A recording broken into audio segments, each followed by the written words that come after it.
All right, guys, we'll be looking at genetic polymorphisms under the concept of pharmacogenetics. All right, and we said that genetic polymorphism is basically you trying to look at the types of variations that may exist in a gene or a DNA. Do you understand? All right, so all of us, like, okay, we are humans, but we react differently to different drugs. Okay, and a drug that can be allergic to you, if I take it, it will work well for me. Okay, so that's just basically the clinical implications of genetic polymorphism. Okay, you are basically trying to look at how the genes of human beings get to like affect how they respond to different drugs at different times. Okay, so we are to discuss clinical implications of what genetic polymorphisms. And genetic polymorphisms is basically trying to look at differences between individuals. In as much as we are humans, we have ways we react to different things, and this is linked to the word genetics in us. Okay, so clinical implications of genetic polymorphism. We say that genetic polymorphisms are the simultaneous what occurrence of two or more discontinuous genotypes or alleles in a population. Basically, we are looking at two or more different types of the same human beings, but how they react to the same thing differently. Do you understand? That's just what genetic polymorphism is. Genetic polymorphism determines the diversity of individuals. Okay, so early clinical studies of this genetic polymorphism started with the what? Human leukocyte antigen gene. All right, that was the first gene that was used to study genetic polymorphism. So polymorphism, as related to what genomics, refers to the presence of two or more variant forms of specific DNA sequences that can occur amongst different individuals or population.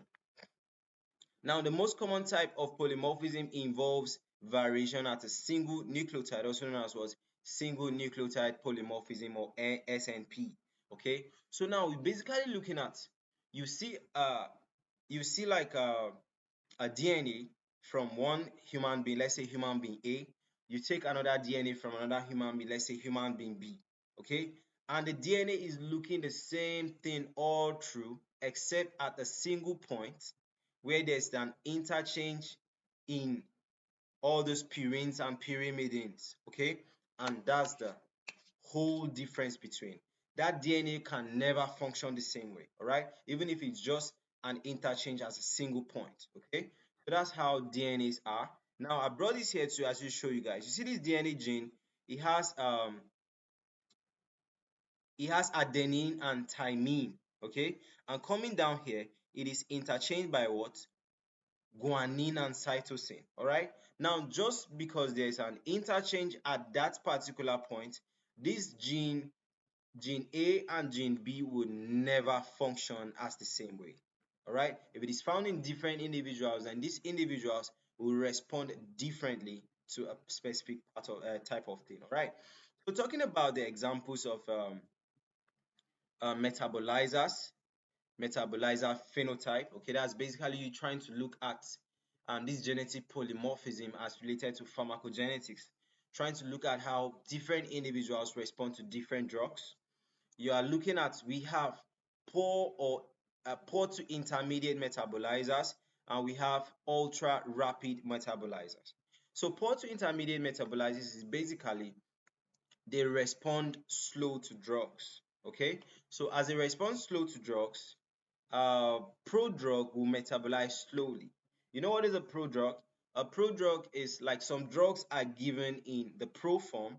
That's basically when these drugs are in your system, you have to actually metabolize them before you get the active components of the drug. Do you understand?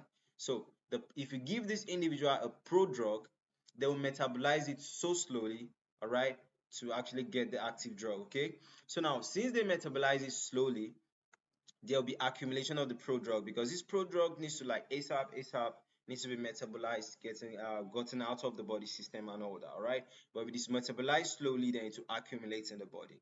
Then active drug metabolize slowly in inactive metabolites. Right, so if this prodrug um actually gets to the active drug too, the active drug too will also metabolize slowly.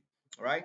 So there's potential for accumulation of active drug too, and patients will require lower dosage of medications, right? Because if you give them, the more higher dose you give them, the higher uh, the accumulation. Do you understand? So these types of patients, if you know that they metabolize this type of drug very slowly, I know that okay, they definitely need this type of drug. You administer it in small doses, okay, to actually counter that. Then we have individuals in the society that are what ultra rapid metabolizers.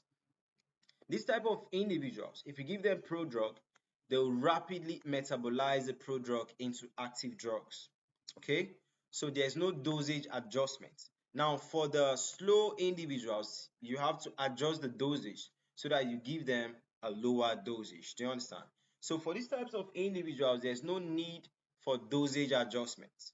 Okay, and active drug rapidly metabolize into inactive metabolites, leading to potential therapeutic failure, all right? Because if the individual is metabolizing the drug too fast, the drug might not actually have the required time to stay in the body system in order to effect.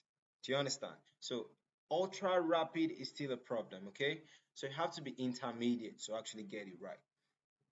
So patients require higher dosage of active drugs to actually benefit from the drug, okay? So if you are metabolizing the drug too fast, they can give you this drug so much so that in as much as you metabolize it too fast, some of this drug will be in the body to actually effect, okay?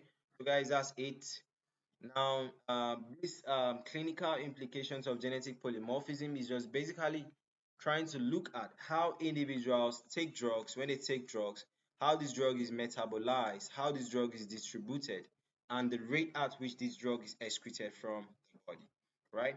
So that's it about clinical implications of genetic polymorphisms in pharmacogenetics, right? So see you guys in the next tutorial and bye for now.